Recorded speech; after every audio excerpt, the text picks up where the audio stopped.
I want to begin by telling a story, if you'll allow me to. After all, as Rebecca Solnit writes, to be without a story is to be lost in the vastness of the world. So it is June 2015 in Mashhad, Iran. The golden domes of the Imam Reza Shrine glow otherworldly in the summer night. I am standing in a vast marble courtyard. The scent of rosewater and the sound of burbling water fill the air. Around me, black-shrouded figures are bowed in prayer, the low hum of a murmured supplication. And I'm crying. Many of you here don't yet know me particularly well. Others may know me in a professional capacity, but without that intimacy that comes from knowing someone's inner beliefs and feelings. But I will tell you one thing about me, and that is that I'm not, and have never been, a particularly religious person. In fact, I was brought up by two atheist scientists who by the age of 6 had already instilled in me something of what I'm now ashamed to say of a bit of a disdain for all kinds of religious faiths and teachings. So why, on the cusp of my 30s, am I standing in the shrine of a dead Muslim saint in whom I categorically do not believe, and I can't stop crying? This may seem like a strange way to begin a presentation on my academic research, but all research ultimately is seeking the answers to questions that we find at the heart of ourselves, and my research is no different. I was in Iran as part of my fieldwork investigating identity and belonging among Shia Muslims in Britain. I had traveled there with a group of young British and European Shias on a pilgrimage tour of some of the major religious sites of Shia Islam.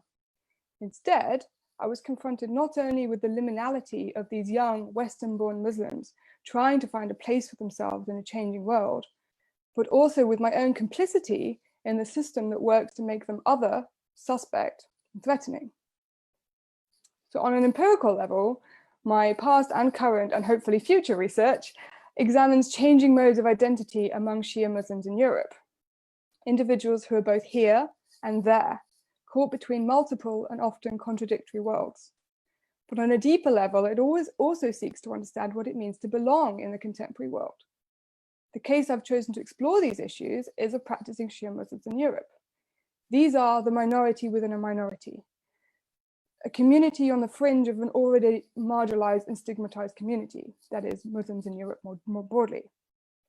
As a precarious and liminal community, mostly overlooked and understudied, Shias in Europe offer a perfect lens through which to see the entanglements of the sacred and the secular in the European context. How are Shia Muslims in Europe adapting to and challenging the social norms and realities of the countries in which they live and have been born, many of them? How are Shias from different ethnic, national, and ideological backgrounds coming together to forge a shared understanding of what it means to be Shia in Europe? I have some examples of some of the campaigns that they have been doing.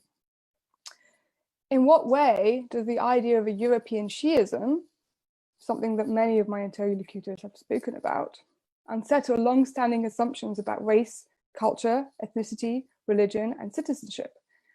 To what extent are these unsettlings integral to and not external to the workings of secular liberalism?